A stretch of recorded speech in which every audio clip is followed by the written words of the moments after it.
Quelqu'un m'a pas compris. Je dis, est-ce que ce soir, nous pouvons pousser le cri de joie que des Juifs ont poussé, les murailles sont tombées. 1, 2.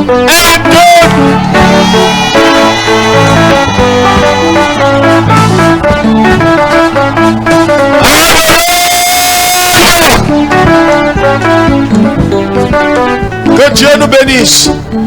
Veuillez vous asseoir. Que Dieu nous bénisse. J'ai dit que Dieu nous bénisse. Quelqu'un m'a pas compris. J'ai dit que Dieu nous bénisse. Nous sommes plus que vainqueurs. Prenons nos Bibles. Josué chapitre 6. Josué chapitre 6. On a 30 minutes. Josué chapitre 6. Nous lisons à partir du verset 5. Nous lisons la parole de Dieu. Nous avons lu déjà le premier verset. Et hier, nous avons passé un moment intense dans la prière. Jéricho était fermé, barricadé devant les enfants d'Israël.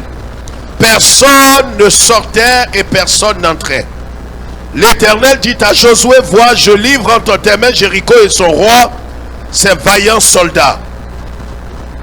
Faites le tour de la ville, vous, tous les hommes de guerre. Faites une fois le tour de la ville. Tu feras ainsi pendant 6 jours. 7 sacrificateurs porteront devant l'arche 7 trompettes retentissantes. Le 7e jour, vous ferez 7 fois le tour de la ville et les sacrificateurs sonneront des trompettes. Verset 5. Quand ils sonneront de la corne retentissante, quand vous entendrez le son de la trompette, tout le peuple poussera de grands cris. Alors, dis alors. Toi, ce que tu as fait, c'est de suivre les consignes qui ont été données par le Seigneur. Quelqu'un comprend?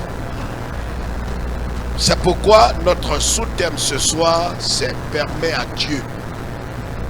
Ça paraît un peu bizarre, mais permet à Dieu de renverser la muraille devant toi. Veuillez vous asseoir. Bien-aimés, voici l'histoire de Jéricho. Nous avons compris que Jéricho est spirituel. Jéricho peut être une situation particulière.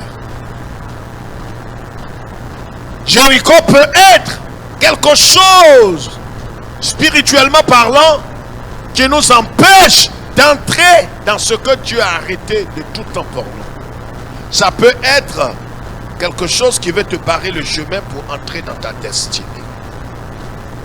Voyez, nous l'avons expliqué depuis le premier jour. Aujourd'hui, c'est le dernier jour des 3 jours de proclamation.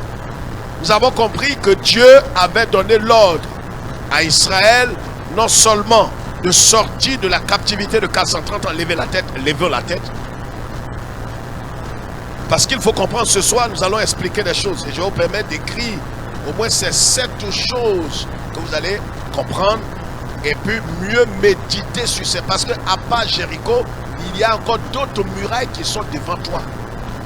Voyez, quand Israël a vaincu Jéricho, il y a eu aussi d'autres contrées qui étaient devant. Mais si tu n'as pas appris la leçon, quand d'autres murailles vont se dresser devant toi, tu ne sauras pas véritablement quelle attitude adopter. C'est pourquoi ce soir, nous allons avoir un temps d'enseignement de pendant quelques 10 minutes à 12 minutes pour comprendre véritablement ce que Dieu attend de nous. Il faut marcher selon la révélation de Dieu. Il faut marcher selon la pensée et l'ordre que Dieu a donné. Si je veux marcher conformément à mes pensées, selon la chair, je vais échouer. Mais je dois marcher selon l'ordre de Dieu. L'ordre que le Seigneur a donné, c'est important, c'est ce qui va déterminer la victoire que je vais avoir. Quelqu'un m'entend? Donc on récapitule, on a vu que Dieu a délivré les enfants d'Israël de 430 ans de captivité.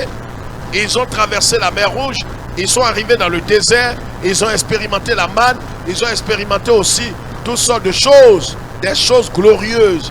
Ils ont vécu des expériences avec Dieu. Moïse est mort, et voilà que Dieu donne la charge à Josué. Et Josué maintenant qui conduit le peuple pour amener ce peuple-là à destination. Leur destination pour ce peuple-là, c'était Canaan, cet endroit qui était occupé par des peuples que Israël devrait chasser et posséder leur terre. Amen. Alors, les enfants d'Israël, Dieu va donner des ordres, va donner des principes clairs. On n'entre pas dans Jéricho et on ne possède pas Jéricho comme ça. Il y a des choses que nous devons comprendre, frères et sœurs. La première chose ce soir que je voudrais qu'on comprenne, pour avoir véritablement la victoire et posséder notre héritage en ce qui concerne Jéricho. Premier point, et je voudrais que ceux qui savent lire et écrire, écrivent ça. Maintenant, si tu sais lire et écrire, que tu n'écris pas, tu es un orgueilleux. Notre victoire dépend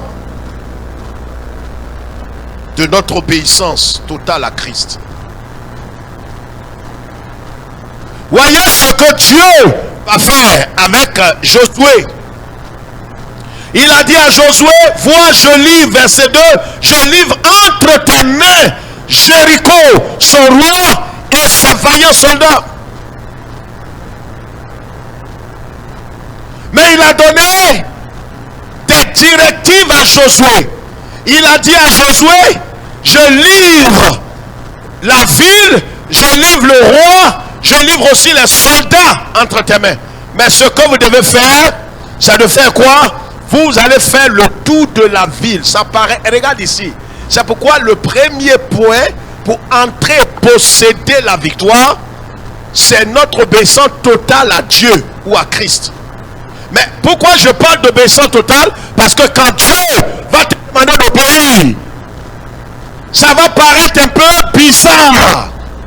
Regarde, à chaque fois que Dieu a demandé à un homme d'entrer dans son héritage, le chemin par lequel tu dois posséder l'héritage va paraître ridicule. Quelqu'un comprend ce que je dis? Ça va paraître un peu ridicule. Regarde, Dieu dit aux enfants d'Israël, qu'est-ce que vous devez faire? Vous allez faire le tout sans parler, sans crier, sans dire mot. Regarde, il y a certaines choses que Dieu va te commander de faire. Peut-être Dieu te dira, lève-toi très tôt, à 3 heures du matin, pendant que tout le monde dort. Or, toi, tu n'as pas le sommeil facile. Et regarde, la victoire ne vient pas comme ça parce qu'on crie le nom de Jésus. La victoire vient quand on a obéi à tous ces principes que Dieu nous a donnés. C'est l'ensemble de tous ces ordres-là. C'est l'obéissance totale, pas l'obéissance partielle, pas l'obéissance à moitié. Quand je vais obéir, c'est pourquoi il est question de permettre à Dieu de briser la muraille devant toi. Ça veut dire que la muraille peut être devant toi et tu peux ne pas permettre à Dieu. Parce que permettre à Dieu ici, c'est d'obéir aux ordres de Dieu pour que Dieu lui-même... C'est Dieu qui renverse la montagne, la muraille. C'est pas l'homme qui renverse la muraille. Quelqu'un m'entend? Est-ce que c'est nous qui renversons la muraille? Est-ce qu'on a la capacité de renverser la muraille? On n'en a pas. Donc si nous voulons que Dieu renverse la muraille, nous devons obéir à l'ordre établi par Dieu. Mais on ne doit pas obéir à moitié. Malheureusement, il y a beaucoup qui obéissent à moitié et s'attendent à ce que les murailles soient renversées. Mais les murailles ne tombent pas si Israël n'avait pas obéi entièrement à ce que Dieu avait dit. Quelqu'un me comprend? C'est pourquoi ce soir il faut bien comprendre. On peut ne pas permettre à Dieu de renverser la muraille devant nous. C'est Dieu qui a fait tomber la muraille. Mais on peut ne pas permettre à ce Dieu-là de renverser la muraille pour nous. Cette résistance, ce célibat, cette mort qui arrive dans la famille, qui arrive de façon subite, par accident, par noyade, par toutes sortes de choses. Ces choses que l'ennemi est en train de programmer, parce que le Seigneur dit que le diable rôde autour de vous, cherchant qui va dévorer. Mais c'est à nous de permettre au Seigneur de faire quoi? De renverser cette muraille devant nous. J'ai dit de renverser la muraille devant nous. Le premier point donc, c'est de faire quoi? D'obéir entièrement, totalement à l'ordre donné par Dieu. Donc Dieu dit, je livre le roi, je livre la ville, je livre les soldats. Mais maintenant, regardez, Dieu après avoir dit ça, il dit à Josué, qu'est-ce que vous devez faire? Faites le tour de la ville. C'est-à-dire pendant 6 jours, vous vous levez, vous faites le tour. Vous allez faire le tour. Regarde ici, vous faites le tour. Vous marchez, ça paraît ridicule. Quand Dieu veut te bénir, ce que Dieu te demande de faire, ça paraît bête. Ça paraît enfantin. Quelqu'un qui t'a humilié, qui t'a abaissé, qui t'a insulté, qui t'a dégradé, Dieu dit va vers lui et demande-lui pardon. Et c'est que les chrétiens bébés ne comprendront pas. Mais les chrétiens, ceux qui ont reçu le message de la croix, ce sont des héros. Frère, c'est pourquoi Corona peut faire 5 ans. On dit à le culte, tu es encore vivant. À l'heure où je vous parle là, les traites de l'alliance sont déjà à terre. Les mal affermis, ceux qui sont nés de façon congénitale, avec une maladie congénitale, spirituellement parlant, ils sont affaissés. C'est pas le titre, mais c'est la nature, la façon dont tu as reçu le Christ, et qui fait que véritablement tu aimes la parole de Dieu, tu aimes Dieu, et tu demeures ferme et inébranlable, quelle que soit l'adversité. Regarde, l'obéissance, c'est pourquoi la Bible dit quoi? L'obéissance vaut mieux que le sacrifice. Pourquoi? Parce que l'obéissance totale, pas l'obéissance partielle, l'obéissance totale, l'obéissance entière, c'est pas facile. Dieu a demandé, il dit Josué, tu vois, regarde ici, il dit Josué, je livre entre tes mains la ville, le roi et les soldats. Mais ce que tu dois faire, Josué, vous allez faire quelque chose. Tu as compris? Il dit, qu'est-ce que Dieu doit faire? Il dit, regarde, tu dois faire quelque chose. Demande aux enfants d'Israël, les guerriers, pas des peureux. C'est pourquoi ce programme-là, on a dit 120 personnes, pas 200. Pas 200. Quelqu'un peut avoir le titre et n'est pas destiné à ce programme. C'est pourquoi, regardez, le premier jour, il y a eu la pluie, mais les guerriers sont sortis. C'est pas par ta force. Il y a toi-même à un certain moment tu dis non, ça là je ne vais pas partir. À elle la pluie là, non, à elle le vent. Est-ce que les personnes même vont venir? Mais non, on était là. Regarde, des situations que Dieu lui-même va engendrer pour faire un tri. Dis frère, comment? Aïe, mais Jésus dit je m'en vais et je vous enverrai le Saint-Esprit. Il apparaît à combien de personnes? 500. Il dit vous les 500 allez m'attendre dans la chambre haute. Les 500 étaient là, mais comme Jésus leur a dit, regarde, le miracle de Dieu ne viendra pas à l'heure à laquelle tu t'attends.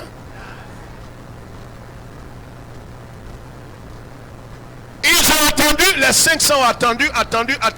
À un certain moment, ils ont dit à Pierre, certainement, Pierre, le Saint-Esprit que le Seigneur veut envoyer, il envoie ça avec quelle heure là, s'il te plaît? Parce qu'on attend, c'est pratiquement le 5e jour. On ne comprend rien. Bon, ben, il est monté, il n'est pas encore arrivé. Parce qu'il a dit quand il serait arrivé, il va nous préparer des places et il va envoyer le Saint-Esprit. Les voix du Seigneur sont au-dessus de nos voix. Je t'annonce ce soir que tu peux permettre au Seigneur de renverser les murailles devant toi. Par ton obéissance. Et la parole de Dieu déclare que les 500 personnes à qui le Christ est apparu pour leur donner la parole, certainement que de la chambre haute, ils descendent un à un pour partir chez eux. Pierre leur demande certainement, mais qu'est-ce que vous faites là? dit non, ben on va à la maison, on ne sait pas. Écoute Paul, bien, surtout bien. Alors s'il y a quelque chose, tu m'envoies un SMS, tu comprends? Hein? Tu vas faire sur mon portable là, tu comprends? Tu m'envoies, hein? Il faut m'envoyer un SMS. Je vais, tu vois, ça fait 5 jours on est là. Bon, le Seigneur aussi se voit. Il ne dit pas exactement dans 10 jours. Il dit non, j'envoie l'esprit. Mais tu envoies ça quand, Seigneur? Regarde, la patience, c'est le chemin des héros. Il y a des choses, tu attends jusqu'à... Quand tu pars net, on dit le maître vient d'arriver. Que ce ne soit pas ton héritage. Toi, sois patient. Sur les 500, il est resté combien? Combien sont partis? 380 sont partis. La parole de Dieu déclare, Josué, il doit faire quelque chose de ridicule. Regarde, l'obéissance à un certain niveau, ça paraît bête, ça paraît inintelligent. Ce que Dieu va te demander avant que tu n'entres dans ton miracle, ça paraît toujours bizarre. Ça paraît toujours enfantin. On dirait que Dieu veut te tourner en bourrique. C'est-à-dire, on dirait, c'est-à-dire quand tu regardes la chose, on dirait c'est un peu... Dis frère, comment encore? Dis frère, tu nous envoies loin. Dis c'est quoi ça? Il veut guérir un malade. Il dit au monsieur, le monsieur dit, je ne vois pas clair. Seigneur, guéris-moi, Seigneur, guéris-moi.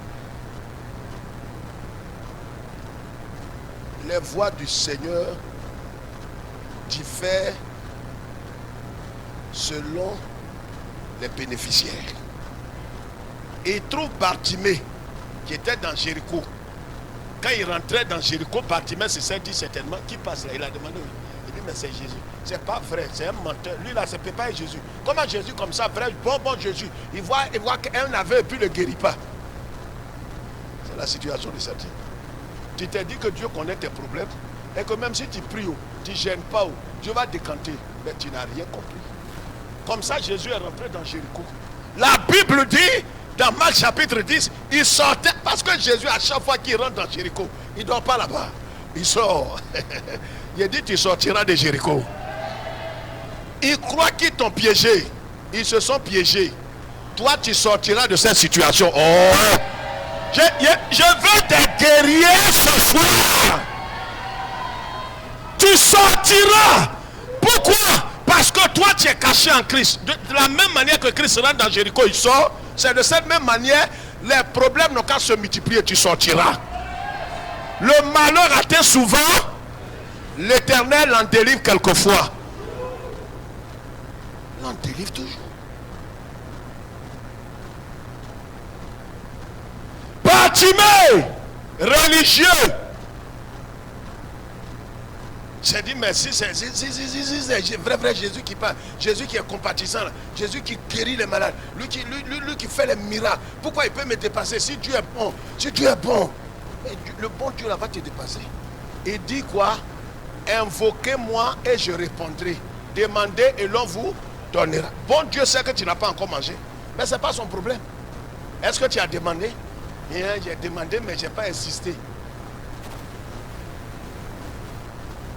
C'est quand Yeshua sortait de Jéricho, ils ont crié, Jésus. Il dit, mais qui sort? Il dit, mais c'est Jésus. Jésus qui est rentré là. C'est lui qui sort encore. Il dit, c'est ma dernière chance. Quand il rentrait, j'ai rien fait.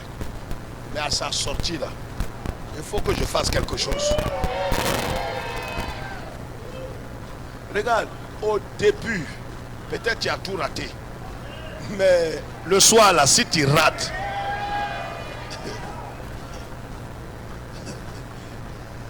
c'est des choses qui paraissent ridicules. Il dit à un monsieur, il a guéri Bartimée, il dit Bartimée, tu veux quoi? Il dit je veux voir clair. Il dit vois clair, vois clair. Vois clair, c'est fini. Donc certainement que de bouche à oreille, les gens ont entendu. Et il y a un autre qui avait reçu aussi, qui était aveugle, il voulait guérir.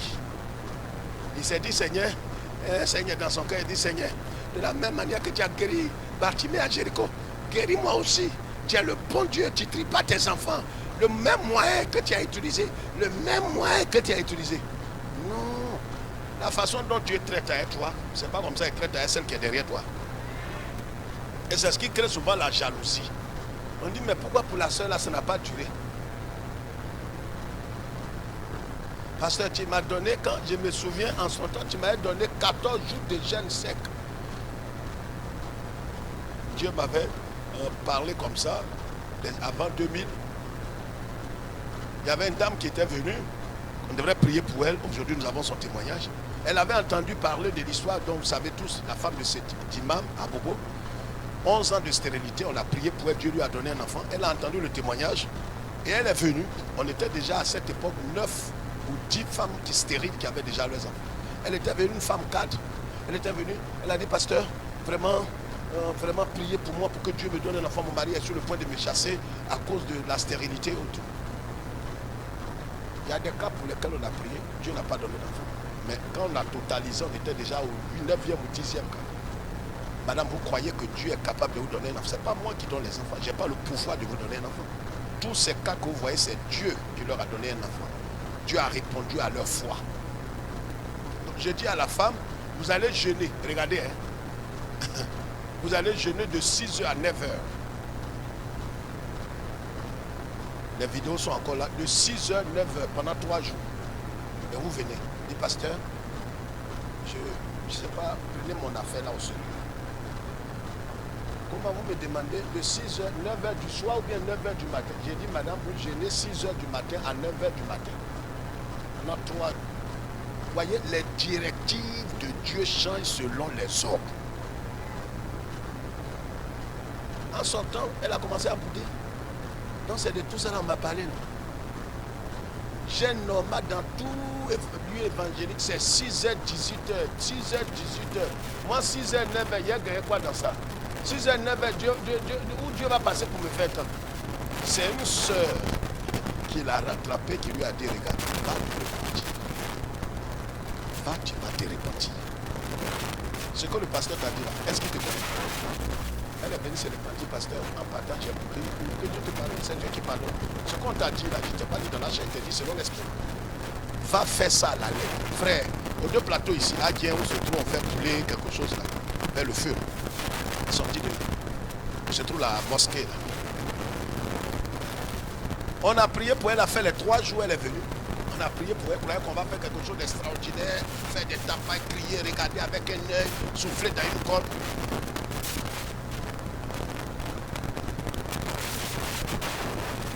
Dis à une secrétaire, une de mes secrétaires qui était là, elle pose des mains et prie. Je dis, parce que vous-même n'allez pas prier. Je dis, mais la femme là qui prie, elle ne prie pas de son propre chef. Vous voyez, quand l'homme est religieux, tous les moyens que Dieu veut utiliser, vous voyez, c'est Dieu qui est la source. Les hommes ne sont que des canaux. Donc, il ne faut pas regarder le canal, regarde la source. Mais vous voyez, quand vous êtes trop religieux, vous allez sous-estimer tout, banaliser tout. Mais la surprise est que Dieu a béni à visiter la femme. Dieu lui a donné un enfant. Elle est venue, elle a commencé à pleurer son mari. Elle dit, moi je suis vraiment, tu es un prophète de Dieu. Elle dit, madame, vous êtes menteuse. Je suis prophète de Dieu. Si j'étais prophète de Dieu, quand je vous avais parlé, pourquoi vous avez boudé? Je n'ai jamais été prophète. Vous avez obéi à l'ordre de Dieu, à la lettre, et Dieu vous va honorer votre foi. Quelqu'un qui a entendu son témoignage, venu, croyant qu'on va lui donner aussi des jeûnes de 6 heures. Dieu, il dit à Josué, faites le tour une seule fois par jour, pendant 6 jours. Ah Dieu, toi tu as déjà livré le peuple. Fais vite, on va gagner temps. Voici ce qui trompe les gens. Le deuxième point que tu dois noter dans la victoire. Le deuxième point.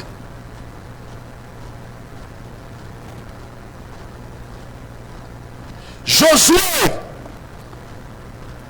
accepte de se mettre sous les ordres de Dieu. Se mettre sous les ordres de Dieu, sans bouder. Voyez, l'ange de l'Éternel, la Bible dit quoi? Vous voyez? Josué chapitre 5 verset 13. Comme Josué était près de Jéricho, levant les yeux et regardant, voici un homme se tenait debout devant lui, son épée nue dans la main. Il alla vers lui et lui dit, es-tu de nôtres ou de nos ennemis? Il répondit non. Mais je suis le chef de l'armée de l'Éternel. J'arrive maintenant. Alléluia. Qu'est-ce que Josué va dire? Et lui dit, qu'est-ce qu'il dit? Josué tomba le visage contre terre, se prosterna et lui dit, qu'est-ce que mon Seigneur dit à son serviteur? Regardez, la deuxième chose dans le processus de la victoire, dans l'acquisition de la victoire véritable que Dieu donne, il faut se mettre sous les ordres de l'Éternel. Quand Josué a vu cet ange, Josué allait vers lui. Josué allait vers lui. Josué s'est prosterné. Cet ange n'est pas un ange simple. Il n'est pas venu avec des ailes. Sinon Josué allait savoir d'office que c'est un ange. Les anges ne viendront pas comme ça avec des ailes sur la terre et autour. Certaines personnes pensent que les anges viendront avec une allure particulière. Ça arrive. Mais très souvent ils viennent comme des hommes simples. Ils voient un gaillard. Mais vous voyez là, quand vous avez confiance en l'Éternel, il y a quelque chose qui saute là.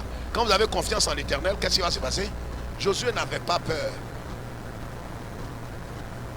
Josué aurait dû avoir peur dans certaines circonstances. Il voit quelqu'un gaillard, quelqu'un de près de 2,53 m, avec une épée nue, qui est prêt à tuer. C'est pas l'ange qui est venu vers Josué, c'est Josué qui est allé. Regarde, si vous n'êtes pas étant sous l'ordre de l'Éternel, soyez courageux. Les lâches ne peuvent jamais avoir la victoire. Les lâches. Quelqu'un qui dit Jésus est avec moi. Si Dieu est avec moi, qui sera contre moi? Contre moi, qui crie derrière moi? Contre les esprits de José. Non, quand tu crois à la parole de Dieu, pourquoi tu trembles? Quelqu'un me comprend? Je sais que ma victoire est totale. Dieu m'a donné une parole par le canal de l'homme de Dieu. Hein? Mais seulement que là où je suis, je ne sais même pas si ça va s'accomplir parce que la peur envahit mon cœur. Et j'entends des voix la nuit. J'entends des voix la nuit. Il ne faut pas se voir là, vont me tuer. Josué allait vers l'ange et lui a dit une chose, je suis prêt à me mettre. Il n'a pas dit voici mon plan de guerre. Il aurait pu dire à l'ange, voici mon plan, voici mes projets, voilà ce que je vais faire. Parce qu'il regardait vers Jéricho. Il regardait la muraille. Et quand l'ange se présente, Josué pouvait simplement dire à l'ange, j'ai déjà mon plan. Regarde, il faut se mettre sous l'autorité de Dieu dans toute bataille. Face à ce qui est devant vous, laissez tomber vos projets. Quelqu'un m'entend ce soir? On pourrait prier papa, papa et puis partir. Mais écoute, laisse tomber tes projets, laisse tomber tes calculs, tes analyses. Mets-toi sous l'ordre de Dieu. Josué a dit à l'ange de l'Éternel, qu'est-ce que mon Seigneur veut que je fasse? Regardez bien ici, regardez, levez la tête. Dieu avait dit à Josué au chapitre 6, verset 3, il dit, vois, je te livre. Je ne sais pas si vous comprenez, hein? Il y a des grandes paroles que Dieu peut vous donner, mais pour des détails, il faut toujours rester à l'écoute. Il a dit, vois, je te livre. Le roi, la ville, je te livre tout, mais en même temps, vous devez faire le tour de Jéricho 6 fois pendant les 6 jours. Mais il n'a pas dit autre chose à Josué. Josué pouvait se lever, parler en langue makataka, rokotoko, bakayata. Dieu m'a déjà parlé, je n'attends rien d'autre, je m'en vais. Et regarde, même quand Dieu t'a parlé, sois attentif toujours. Le Dieu qui t'a parlé là va te donner des détails. Il a dit tu vas aller à Dubaï. Mais comment tu vas aller à Dubaï? Il ne t'a pas encore expliqué. Est-ce que tu iras en bateau, en avion? Comment tu vas aller? Attends le temps. Écoute les détails. Voici, c'est dans ce domaine que beaucoup ont échoué. Ouais, Dieu m'a dit je vais me marier, que vraiment, en tout cas, vraiment de prier, et que vraiment cette année c'est mon année. Mais est-ce que Dieu t'a dit exactement l'endroit où tu vas rencontrer l'homme de ta vie? Or ce rendez-vous divin là, ça sonne et toi tu as raté. C'est pas Dieu qui a menti. Josué laisse tomber son plan, il laisse tomber ses projets, il laisse tomber son calcul. Et il dit à l'ange, c'était pas un ange simple. Quand vous regardez dans Exode chapitre 3, ce que l'ange va dire là, il a dit ça là-bas. L'ange que vous voyez,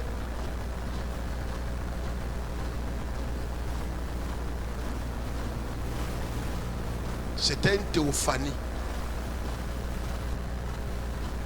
Le Christ, le chef suprême de l'armée de Dieu. C'est pas un ange simple. Vous allez dire, pasteur, comment? Regarde, pourquoi est-ce que Josué, aucun ange ne peut accepter l'adoration? Quelqu'un comprend ce que j'ai dit? L'ange était, quand Jean, dans celui de Patmos, quand Jean a eu la vision, qu'il est tombé devant l'ange, l'ange lui a dit, lève-toi, ne te prosterne pas devant moi, adore Dieu. Mais cet ange-là, quand Josué s'est prosterné, il ne lui a pas dit, lève-toi. Ça, c'est le premier point. C'est pour dire, ne confonds pas les personnages. Ah, mais toi, tu es qui? Toi, tu es qui? Tu ne sais même pas qui c'est. Tu ne sais pas si c'est Dieu qui a envoyé un messager pour décanter ta situation. Mais comme tu es aveuglé, tu es aveugle et tu es charnel, tu ne peux pas connaître. Marie de Magdala qui aimait tant Jésus, elle est partie au tombeau. Qu'est-ce qui s'est passé? Comme ses yeux étaient remplis de larmes et qu'elle pleurait, elle ne savait pas que lui qui a arrêté là, c'est Jésus lui-même. Elle a pris pour le jardinier. Il dit à maître, jardinier, pardon, il faut me montrer où tu as mis mon Seigneur, mon Dieu, celui pour qui je suis venu, qui m'a délivré de ces démons. Tes soucis, tes pensées tordues là peuvent faire que celui que Dieu envoie pour ta libération, tu peux ne pas. Est-ce que c'est pas un chercheur de faim, un impudique qui s'apprend de... Pourquoi il avance comme ça même? Dans Corona là, pourquoi il me suit comme ça? Or, depuis janvier, Dieu a dit c'est le temps, l'année de ton mariage, et ton mariage va se faire de façon atypique. Mais tu ne savais pas dans quelles conditions. C'est lui là qui vient comme ça. Là. Les charnels ne comprendront pas la révélation. Josué, qu'est-ce qu'il va faire? L'ange lui dit quoi? L'ange lui dit quoi? L'ange lui dit quoi? Le chef, il dit, le chef de l'armée de l'Éternel dit à Josué, ôte tes souliers, makata pakataya, ôte tes souliers de tes pieds, car le lieu sur lequel tu te tiens est saint. Aïe. Mais bon Dieu qui a parlé à Josué là, est-ce que quelqu'un comprend la révélation ce soir? Bon Dieu qui a dit à Josué au verset 2 du chapitre 6, vois, je te livre le roi, je te livre la ville, je te livre. Pourquoi il ne lui a pas dit que l'endroit où Josué elle a été un lieu saint? La révélation est progressive. Quand tu prends un pan de l'évangile et puis tu cours, on t'a dit attends, tu crois que c'est terminé, tu vas te suicider. Tu vas te suicider. Moi, c'est les enseignements qui me plaisent. Hein. C'est les enseignements. Les vendredis, là, ça ne me dit rien. On a dit, mais tu vas te perdre. Ta bouche qui parle, va se te perdre. Parce qu'il y a 3 niveaux de connaissance. Les mardis, il y a un type d'enseignement. Les vendredis, il y a un type d'enseignement. Et dimanche, il y a un type d'enseignement. Toi, tu prends un seul. Mais tu vas souffrir. Josué, c'est bon Dieu, le même grand Dieu là, qui a envoyé l'ange là. C'est lui qui lui a dit je te livre. Mais il aurait pu lui dire que l'endroit où tu es là, c'est un lieu saint, enlève tes souliers. Josué partait comme ça. Il allait échouer en disant mais Dieu, pourtant tu m'as dit que tu me livres la ville. Comment se fait-il que j'ai échoué? Mais il y a des détails, il faut que tu écoutes. Quelqu'un m'entend ce soir?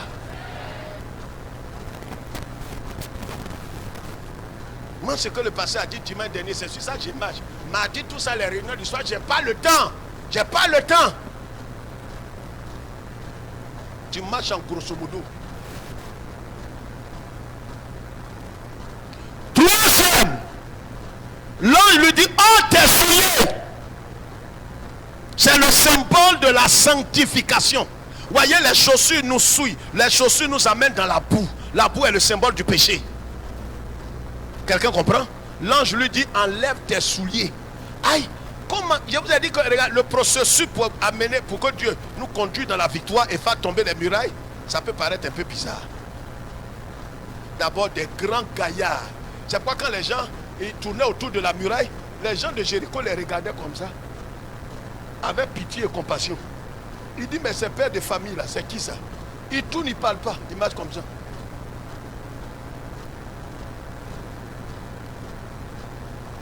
Les saluts, ils ne répondent pas.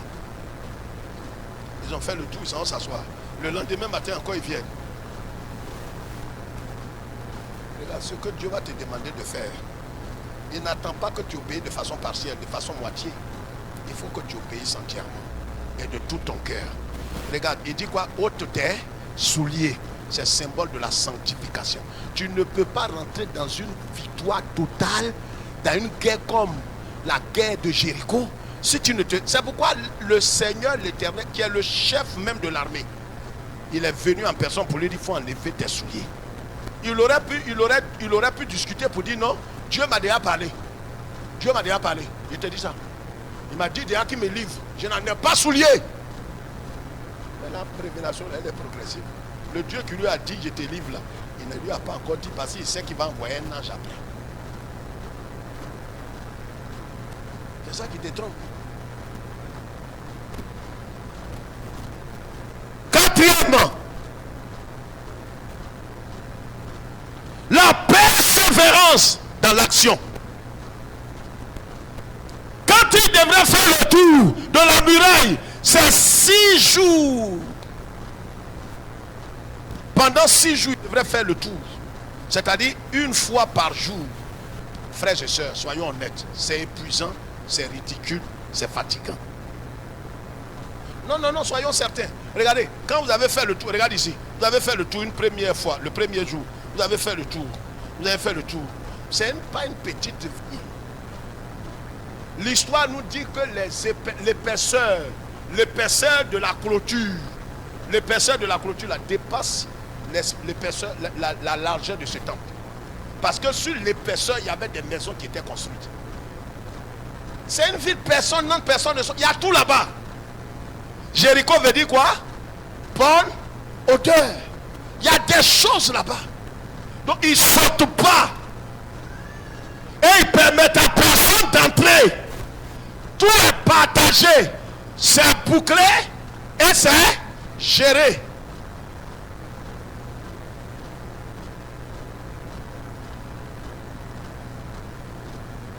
Mais quand c'est bouclé, géré, Dieu, il est l'alpha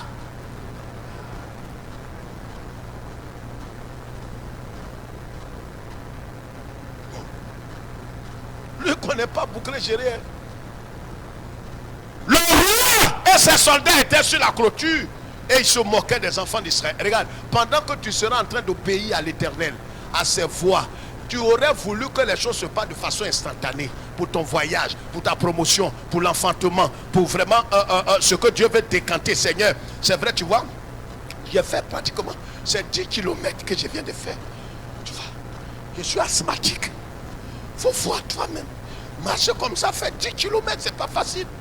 Seigneur, tu es capable de tout. Tu es capable de tout. Il y a des prières, tu fais, Dieu n'écoute pas. Il t'a déjà parlé. Il faut obéir. Je parle à quelqu'un. Souvent on fait ça. Nous tous, pasteurs ou chrétiens simples, tu aurais voulu que Dieu raccourcisse un peu les choses. C'est-à-dire, il n'a qu'à te montrer un raccourci. Il n'a qu'à raccourcir le temps. Seigneur, c'est trop long. Je ne sais pas où tu m'amènes. Je te crois à dire Dieu. Mais tu vas raccourcir parce que tu vas faire du pas, je vais relâcher. Lui, il est en haut. Deuxième jour, ils se sont dit certainement qu'en partant, cette fois-ci, Josué, je suis convaincu au nom de Dieu, le Dieu d'Abraham, d'Isaac et de Jacob, en qui j'ai mis ma foi. Je sais que je vais avoir des fissures dans ce mur aujourd'hui. Ce mur bâtard là, je vais avoir des fissures. Ils ont fait deuxième jour. Il n'y a pas fissure. Aïe. À la fin, ils se demandent si c'est Dieu qui a ordonné. Certainement que certains vont interpeller Josué. Je ne sais pas qu'on tout est. On te demande, est-ce que c'est Dieu l'Éternel, Dieu qui t'a parlé, ou bien c'est toi? Non, ça dit quoi? Il n'est jamais trop tard de se repentir. Est-ce que c'est Dieu? C'est comme la femme d'un pasteur qui parlait à son mari, l'a fait asseoir à 2h du matin. Parce qu'ils ont fait l'église, ça échoue. 50 membres, après il tombe à 3 membres.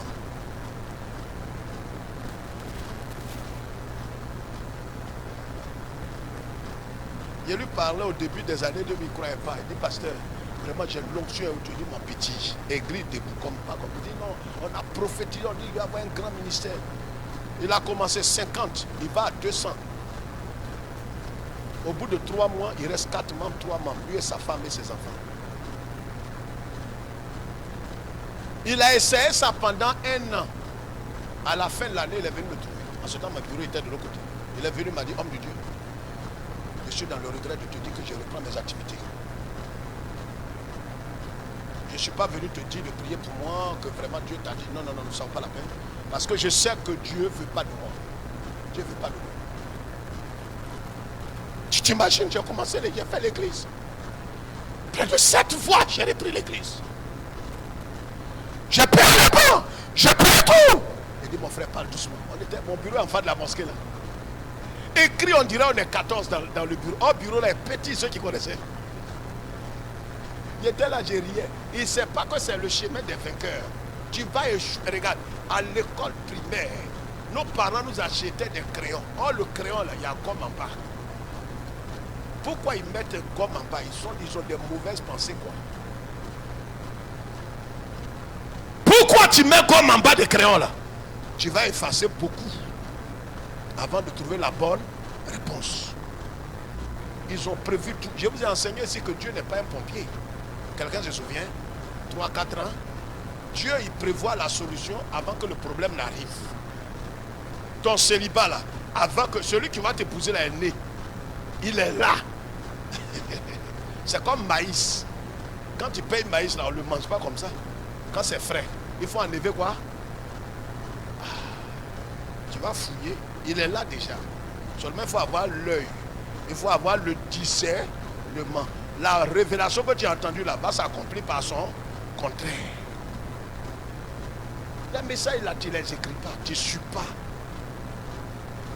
Je lui ai dit, petit, tu vas réussir. Il dit, parce que ça vaut plus la peine. Je suis déçu. Donc il n'est plus à moi, il a commencé à pleurer. À pleurer. Je n'ai pas calmé. Quand c'est comme ça, il faut le laisser pleurer suffisamment. Pleurer, pleurer, pleurer. Il a dit, c'est bien. Il ne sait pas que c'est par là que je suis passé. Église, tu as échoué combien de fois? Commerce, vrai commerce que Dieu te donne de faire, tu vas tomber plusieurs fois. Ton capital là, tu vas bouffer ça. Et si tu n'es pas chrétien mature, tu vas dire ta main est percée. Les chrétiens qui aiment démons comme nourriture là. Ma main est percée. Il y a un prophète qui m'a dit ma main est percée. Mais si ta main est percée, c'est que tu es Jésus. Ça ne fait pas rire, ce n'est pas une révélation. Le seul qui a la main percée, c'est qui? C'est Jésus. Sa main est percée pour que ma main ne soit pas percée. Mais toi, ton prophète vendu, vendrouillard, il te dit ta main est percée. Mais c'est que tu es de la race de Jésus. Tu ne vois pas comment tu es ridicule souvent. Quand mon peuple périt, ma main est percée. J'ai esprit des mains percées. Esprit des mains percées. Pourquoi il y a des gens avec qui j'écoute. Il y a des gens que je côtoie toujours. Quand quelqu'un parle des mains percées, quitte là. Ne répond même pas. Il est de la trempe de Jésus. C'est un petit Jésus. Jésus est monté au ciel avec ses mains percées pour parler à Dieu, parce que dans le ciel, il est intercesseur. Quand toi, tu t'élèves, on dit non, Marcel, Angouran fait ça. Jésus montre sa main à Dieu le Père. Voilà. C'est pour lui que j'ai été humilié. C'est fini. Il y a des choses quand des mamans parlent jusqu'à et puis elles tapent son ventre. Si tu n'es pas sorti d'ici, maman, l'amusement là encore. Toi-même, tu te calmes en même temps. Ce qu'elle va prononcer là, ça va t'atteindre. Il n'y a rien à faire. Quatrième chose, c'est là, persévérant dans l'action. Regarde, il devrait être persévérant. Certainement que des gens ont commencé à bouder pour dire c'est vrai, moi je ne continue plus. Oh non, Dieu, c'est pas une maison. Toute une vie, tu dis Dieu t'a parlé. Si Dieu t'a parlé, on a fait premier tour. Pourquoi on ne fait même pas de fissure même qui montre que Dieu a commencé à faire tomber la muraille? Comment? Comment? Tu as déposé des dossiers, tu as postulé partout. Les gens t'appellent même pas pour dire, pour vérifier ton numéro. Oui, monsieur Bazabayi, c'est vous? Oui, ok, c'est pour vérifier, c'est pour savoir vraiment si c'est vous. Personne ne t'appelle.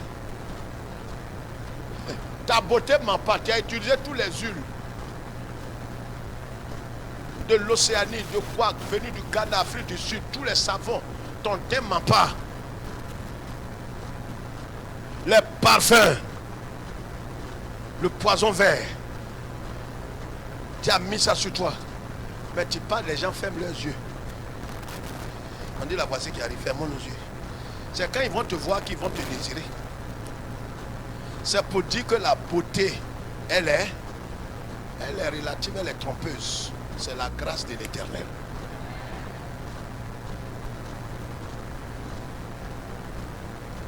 Élie le prophète, le grand prophète, alléluia, il est allé, il a dit à Akab, faut monter, la pluie va tomber maintenant. J'ai parlé ici, j'ai fermé le ciel et la terre. Maintenant je vais parler à Dieu. Là, bobo. Ah là, on dit prophète. Il dit non, la pluie va tomber tout de suite.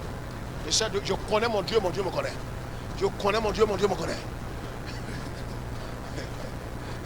Il y a des gens aujourd'hui, il y a des jeunes pasteurs, quand je leur parle aujourd'hui, quand ils viennent là, ils pleurent, je comprends. Bah, il y a 30 ans, je suis passé par là. Quand quelqu'un n'a pas échoué, échec, c'est pas mauvais. C'est un engrais pour ta réussite. Élie,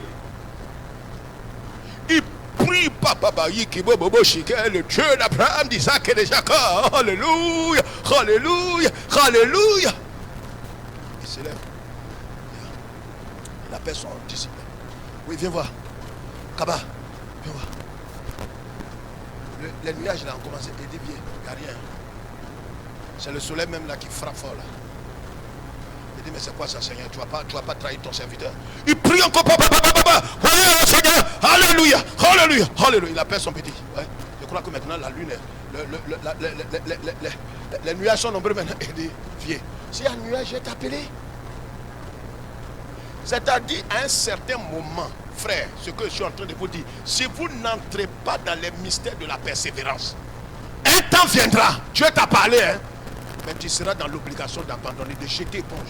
Tu vas savoir que Dieu t'a pas parlé. 3 fois, 4, 5, 6, Akab se demande, je dis, vieux chauve là, est-ce que lui là il ment pas? Entends, c'est toi, ta même bouche là qui a parlé, puis la pluie a cessé. Maintenant tu l'appelles encore. Ok, il a lié la pluie là. Ça fait combien de temps? 7 fois. Il a dit je parle au ciel, à terre, plus de pluie. Lui a fermé. Maintenant pour faire venir ça.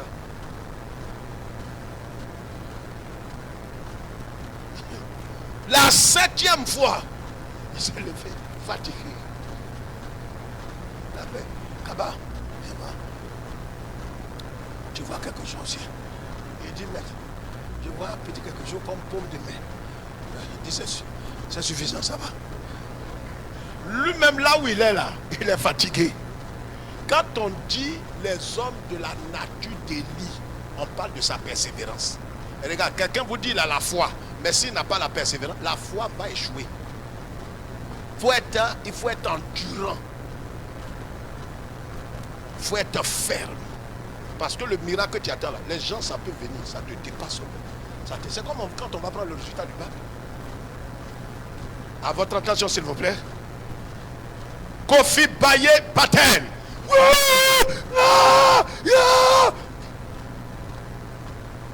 Bamlo. Tapé. Isidore. Et tout, toi, tu es venu tôt, on dit 14h, tu étais là à 12h30. Donc tu es devant même comme ça. Tous ceux qui sont derrière toi là. Quand tu regardes derrière, les gens sont au loin maintenant. Mais tu ne sais plus s'il faut reculer. Ben tu es seul. Si c'est ta situation ce soir, bénis l'Éternel. Les gens se marient, ils te dépassent. Ils sont venus après toi. Tu te sanctifies, tu aimes Dieu, offrande, dîme, tu sers Dieu. Mais ça se marie à gauche, à droite, enfantement. Ce qui arrive là sera grand. Quatrième point. Quatrième.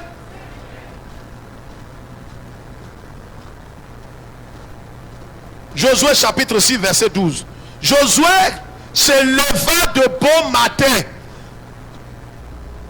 Alléluia. Il s'est levé. Le bon matin dont on parle de dévotion.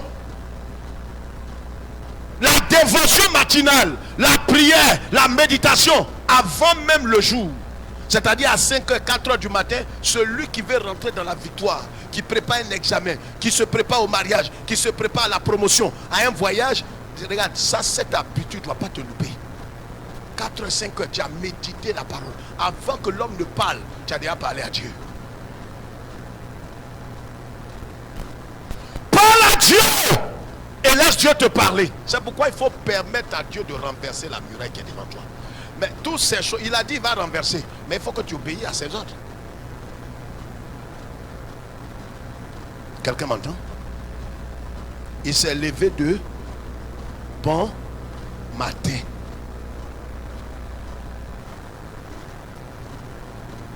Amen. Verset 11. L'ange de l'Éternel fit le tour de la ville. Elle le fit une fois le tour, puis rentra dans le camp et l'on y passa la nuit. Josué se leva de bon matin. Ça là, ça compte. Tu es un fainéant dans la prière, fainéant dans la dévotion matinale, fainéant dans la prière et dans le jeûne, mais tu vas durer. Tu vas durer dans ça. Pourquoi il s'est... Surtout que Dieu lui a dit, enlève tes souliers. Je suis avec toi. Je t'ai livré tout. Pourquoi il se presse? Pourquoi il se presse? Les sœurs à qui Dieu a dit, non, ma fille, cette année, c'est l'année de ton mariage. C'est fini. Elle laisse tout tomber. Prière, prie plus. Elle ne s'entretient plus. Elle ne vient plus aux réunions de prière. On dit la cellule des femmes en voie de mariage. Elle ne vient plus. Elle a craché dessus. J'ai connu 3 soeurs comme ça qui étaient là. Parce que cette cellule-là, cette année, ça fait pratiquement 18-19 ans que ma femme a mis en place. C'est un temps d'intercession et d'enseignement. Parce que le fait d'avoir un garçon est différent d'avoir un époux selon le cœur de Dieu. Un garçon, tu peux l'avoir dans la rue. Mais un époux selon le cœur de Dieu, c'est dans la prière. Il y a une ici qui m'a fait rire. Le jour qu'un frère, c'est pas d'une église que j'étais le nom qui lui a dit qu'il aime, c'est fini. Elle est venue, elle a dit ça à la cellule. Pendant que les Syriens vous attendaient qu'elle vienne, elle ne vient plus. On l'appelle donc actuellement. Il n'y a plus le temps. Bon.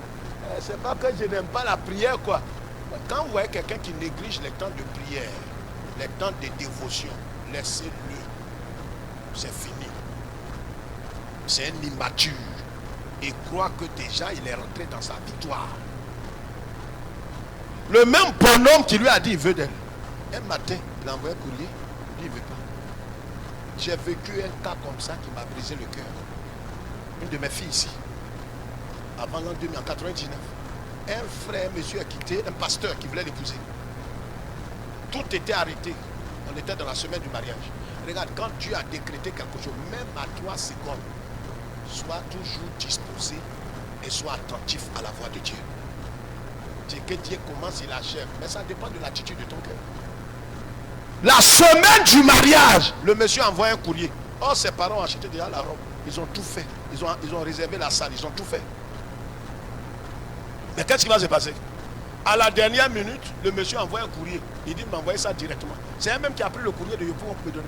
J'ouvre le courrier, il dit ah vraiment pasteur, tellement pardon. Mais ça vaut plus la peine pour le mariage. Comment dire à la sœur? Quand Dieu commence quelque chose avec vous, restez attentif et demeurez dans la persévérance. Amen. Quatrième point. 6e point. L'arche allait derrière eux. L'arche n'était pas devant, mais allait derrière eux comme un soutien, un support. Regarde, quand tu commences à obéir, l'Éternel Dieu, il te soutient. Parce que quelqu'un peut te surprendre de derrière, mais là-bas que l'Éternel se met. Quelqu'un m'entend? Et le 7e point, ce que tu dois comprendre, c'est que nous devons agir selon l'ordre et le temps, Kairos. Dieu a dit à Josué de dire aux enfants d'Israël de ne pas crier. Donc quand ils ont fait le 6e tour, le 6e jour, le 7e jour, ils devaient faire 7 fois le tour. Ce n'est pas la 6e fois du 7e jour qu'ils ont crié. Quand ils ont fait le 7e tour, ils attendaient que Josué leur dit de crier. C'est quand il leur a dit crier. Regarde, même quand tu as obéi à la lettre, attends le dernier point. Ne dis pas, mais j'ai fini mon tour. Mais même si tu as fini ton tour, là, si tu n'obéis pas à la lettre et tu n'agis pas autant kairos, tout ce que tu as fait là, tu vas annuler ça. Frères et sœurs, voici le processus qui a amené la muraille. Quand ils ont crié, quand Josué leur a dit criez, quand ils ont poussé le cri, le grand cri, là, les murailles. Qu'est-ce qui a poussé les murailles? Pourquoi les murailles là ne sont pas tombées le 6e jour ou la 6e fois le 7e jour? Il y a une date, il y a un temps que Dieu a arrêté. C'est pourquoi demeure dans la prière et persévère dans la prière. Amen.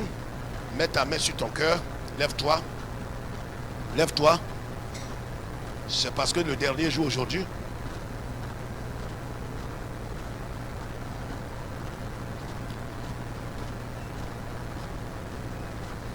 On va prier. Lève tes deux mains. Lève l'autre main sur ton cœur. Dis Seigneur. Dis à haute voix Seigneur. Je me remets entre tes mains. Je me remets entre tes mains. J'ai compris. Quand tu donnes la promesse, je dois rester ferme, attentif à la voix de l'Éternel. Je dois obéir. Une obéissance, pas partielle, pas moitié, mais une obéissance totale. Je dois m'appliquer à faire ce qui semblerait ridicule à mes yeux humains. Aide-moi, aide-moi à persévérer, même si je ne vois pas des signes de ma victoire. Quand Israël a fait le tour, il n'y avait pas de fissure dans le mur, pas de fissure dans la muraille, mais ils ont persévéré dans la prière, persévéré dans le tour. Et le 7e jour, tu as opéré le miracle. Je te demande pardon. Seigneur, par moment, j'ai empêché ta main d'accomplir le miracle dans ma vie. Ce soir, toi-même Dieu, renverse les murailles de Jéricho devant moi. Au nom de Jésus. Amen. Acclame le Seigneur.